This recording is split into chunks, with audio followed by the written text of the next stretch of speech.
Hello, everybody. Welcome to Conversations with Your Nurse Advocate. We are already on episode 33 already. I can't believe that we've done 33 weeks of this already. And so I am super, super excited to visit with dear friends of ours that we grew up with.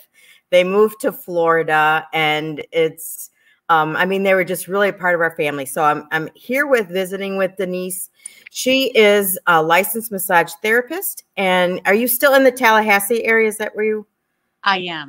Okay. And so Denise Chichester is here, and we're going to talk massage, and we're going to talk. One of the things that I want to talk about from, a nursing perspective is, everybody thinks about massage as, oh yeah, it's just this soothing, amazing, relaxing thing, which it is. But a lot of people don't understand that there's a lot of health benefits. So Denise, to get us started, why don't you tell us a little bit about your background, how long you've been a massage therapist, and why you chose to go into that. So. Okay. Well, I became licensed in 1997 here in Tallahassee at the Core Institute of Massage. I thought I was going to go to FAMU and get my physical therapy license. I was an injured player playing high school sports, and I thought, hey, that'd be pretty great to give back for physical therapy. But to do my internship, the passion wasn't there. What I did like about physical therapy was the one-on-one. I don't know what it was about the one-on-one, but I liked it. So I left the physical therapy and I got a gift certificate for a massage, for one of those relaxation massages. And as soon as her hands went down my spine, I just knew it. I knew I wanted to become a massage therapist right away. I was inspired. So I moved on it quickly. I called the school, I got enrolled. And that was in 1997. And I've been doing it ever since. So Currently I have my own office here in Tallahassee, as well as certain days of the week I go in a chiropractor's office and work for them. Wow. Yeah. Yeah. So I got to ask this before we get into everything else. I got to ask a burning question that I've wanted to ask a massage therapist all the time. Don't be scared. It's nothing bad. I won't. A lot of people say that, massage therapy is hard on your body. And obviously you've been doing massage therapy for a long time. So 24 years. Yeah.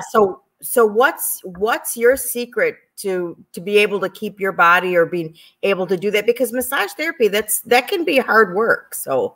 Oh, it is. It's such manual labor on our bodies, our fingers, our wrists, our elbows, our shoulders, our legs, because we have to support our body. So it's all about proper body mechanics. And it's also, since it's such, I consider myself a body worker more than a massage therapist, because I move the body in range of motions and such. But I have to make sure that I'm doing my own self-care routine, and that's yoga. I love yoga. So it's about building strength, keeping endurance, lifting my own body weight. So I'm strong. I'm keeping my bones strong. I'm taking the right supplements. So that's also about nutrition. So that's how I've been able to keep the longevity, body mechanics, and taking care of myself to keep, whether they're adjustments, whether I'm getting massages, whether I'm getting acupuncture, something that I'm doing for myself so I can give back and be of service to my clients. That's awesome. So let's get into what we wanted to talk about. So tell me a little bit about the kind of massage you do and how massage actually is medicinal as well as promoting health rather than just like the feel-good stuff that we all know about. Right. It's more than just relaxation. Massage is now critical in helping sports injuries, keeping you a really good, athlete, to degenerative diseases, to any, those chronic ailments that we get for like migraines or chronic tension, headaches, pregnancy, cancer, fibromyalgia. It's about how the body works. You are meant to move. Our bodies were meant, they are built to move. So I look at as muscles as rubber bands. They're supposed to stretch. Your joints are pulleys. You know, they're supposed to have this range of motion, whether it's the shoulder, which is a ball and socket joint, or the knee, which is a hinge joint, just opens and closes like a door. Movement is really important. And I got off your question. I want to make sure I answer that. No, we were just talking about what types of health or medicinal purposes that there are for massage therapy. So what kind of illnesses or chronic diseases that, you know, massage can actually benefit, and how does that work? Right. Well, since massage impacts on all the systems of the body, the circulatory system, the bones, the muscular, the respiratory, the lymphatic system. So if you are, say, a cancer patient and taking a lot of chemotherapy and the drugs are leaving you feeling lymph, like you're bloated and there's a lot of water weight, lymphatic massage can move that lymph system, because it's your waste system. You want that to move, because lymph only moves if you move. But if you're caught up in bed and you're tired and you need that lymph to move so you can move the waste of the system, you can get lymphatic drainage, which is very nice and light. You're not trying to go down into the muscles. You're just trying to move that lymphatic system. So there's a reason why massage is important. It moves lymphatic. It's good for your nervous system. It calms you. It reduces depression. It reduces anxiety, because you are engaging into the nervous system of the body. You might be trying to relax muscles, but if you can engage the client's or the patient's nervous system and they're calm, that treatment that you're trying to provide is very applicable to the client, because they're in the zone. They're relaxed. So yeah, massage is great, more than just for relaxation. It takes care of migraines. Yeah. So what if, let's take a couple of examples. So say with the migraines or the chronic headaches, where do you massage, and what are some of the techniques? How does that help? Well, because headaches are, you know, from the collarbone up, and mainly your shoulders. Most headaches are tension headaches. Your shoulders are coming up to your neck. You're biting down on your jaw.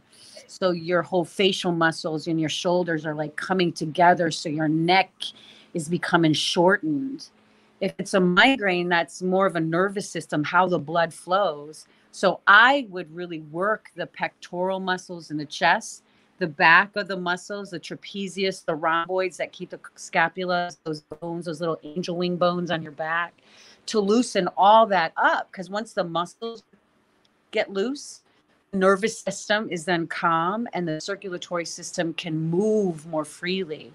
So it's alleviating pain. Awesome. That's where I would massage for migraines. Okay. And your face, your jaw, your eyes, your temple bone, your frontal bone, your mandibular joint, all the joints that deal with the face, the spine, and the front of the sternum and the clavicle, and in the joints of the shoulder. That's where I would work. Okay. Let's take one more example. What about a patient that we often hear, you know, I hear in the nursing world, you know, a lot of times with patients with fibromyalgia, you know, it's a connective tissue, you know, disease, and that there's really not a lot of things that you can do for that.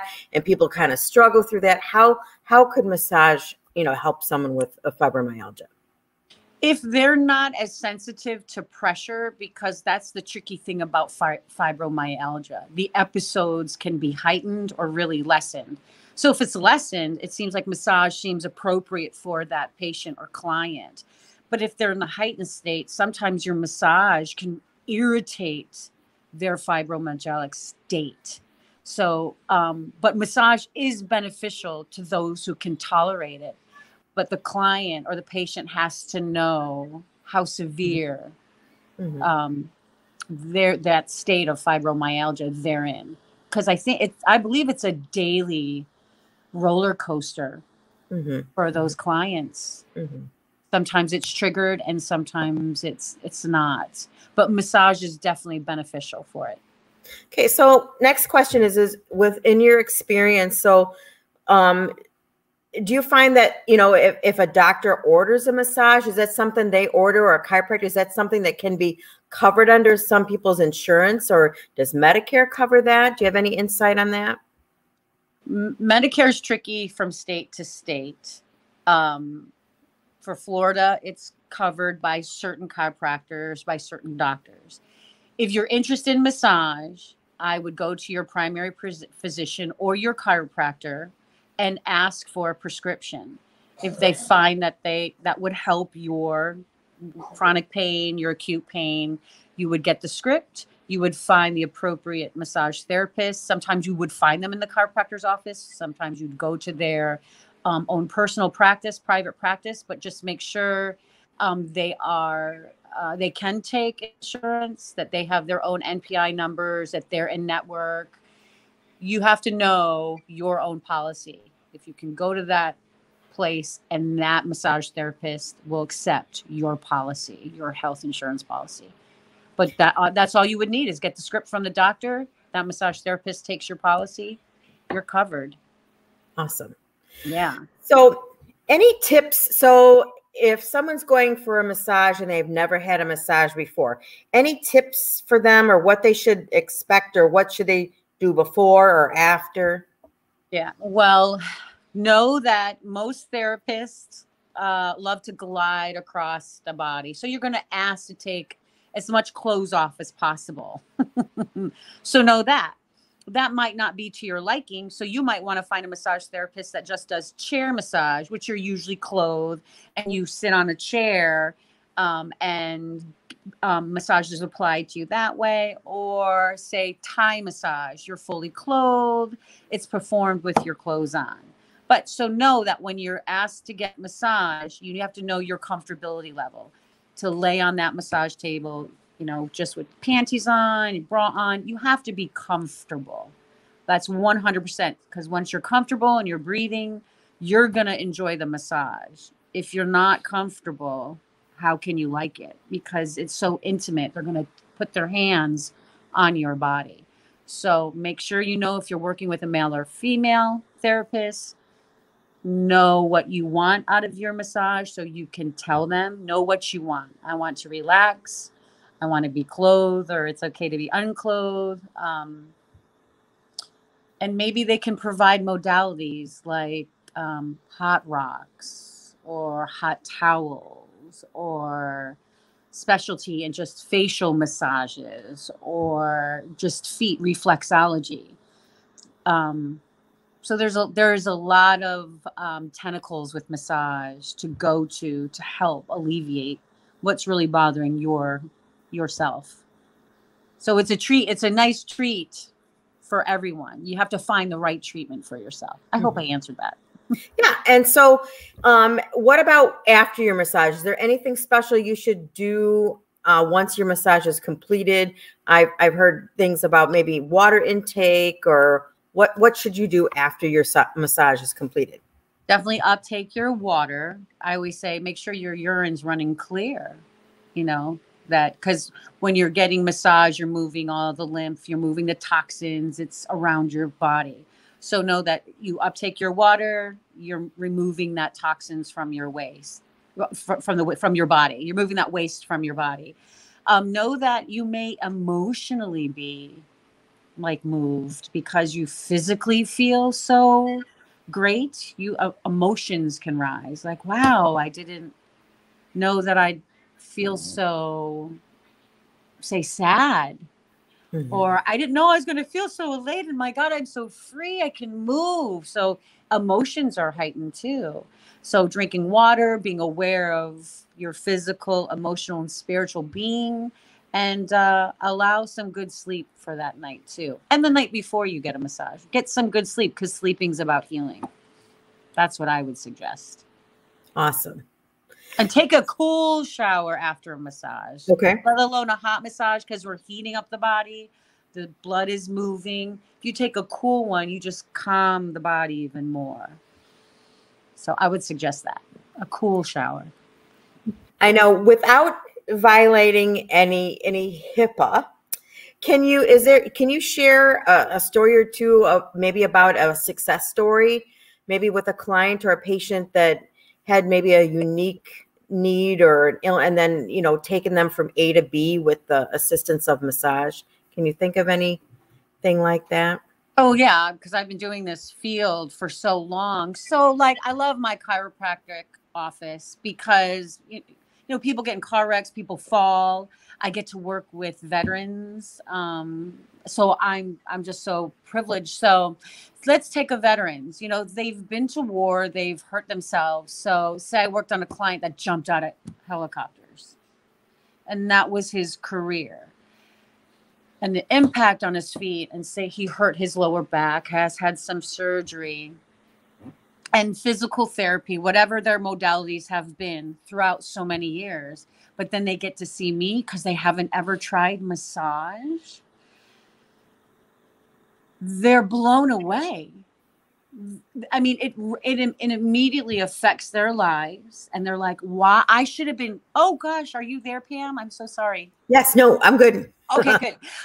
It just affects their lives that because out of say, you know, out of 10 years being out of the army and not getting that modality that they need, and finally they get massage, they change their lives. They're in tears, and it's so very touching.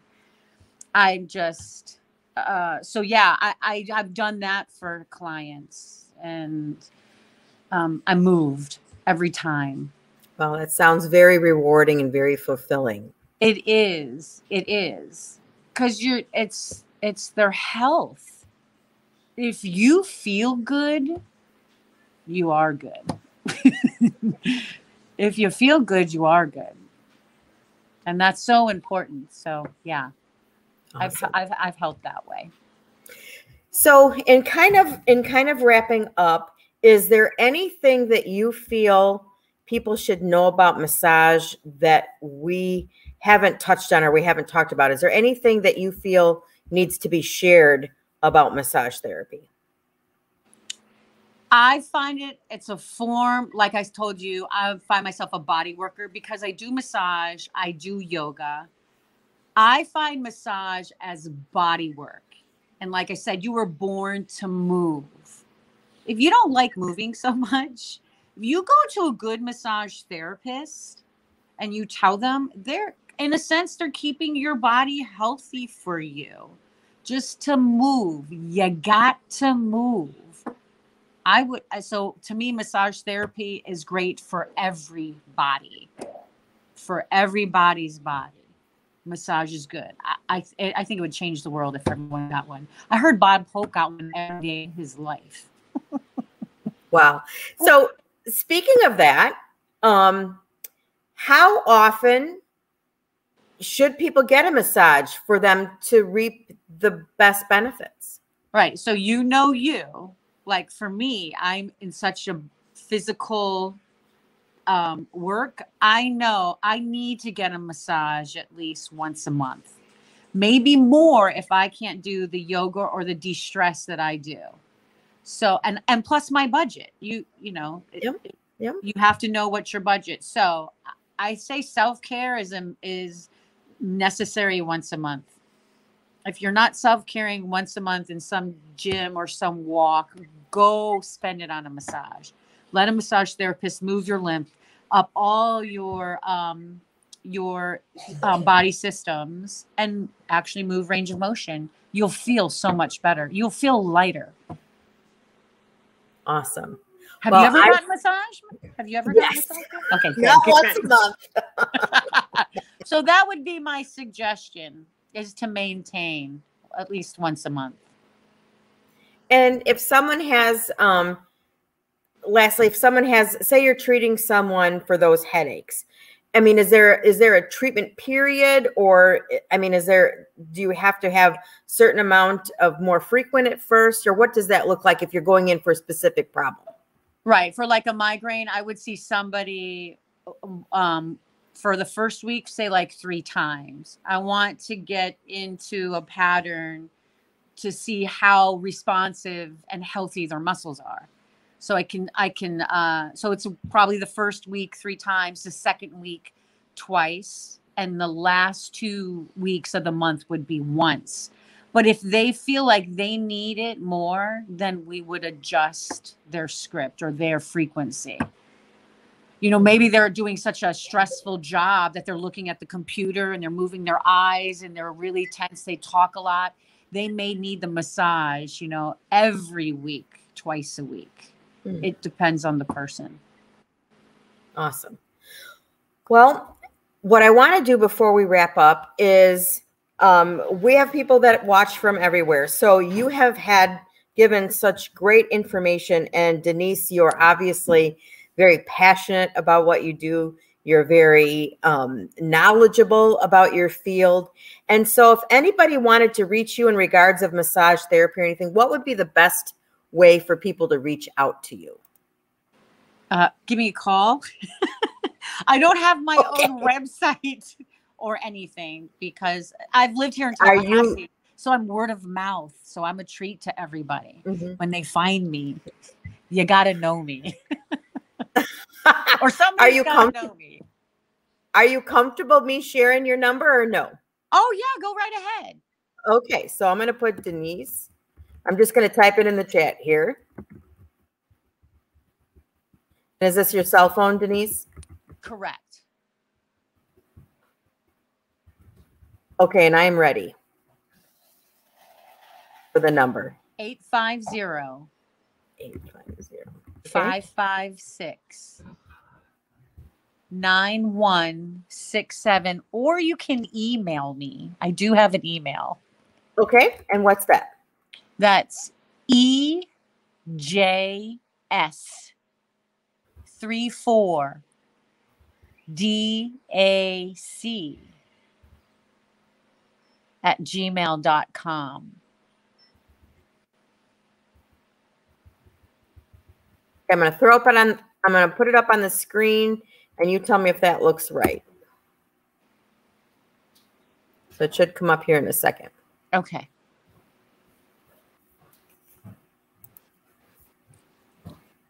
Yes, it does. Perfect, Pam. Awesome. Well, now everybody has access to you. I can't thank you Come to enough. Florida, get a massage. I can't thank you enough. I mean, I have learned so much, and I think our listeners and our viewers have learned a lot as well. And I just want to take a minute to thank everyone that's going to catch this on the replay. So with that being said, thanks, Denise, for sharing all that wonderful information with us. And everybody, we'll see you next Wednesday. All right. Have a great night, everyone. Bye. All right. Bye.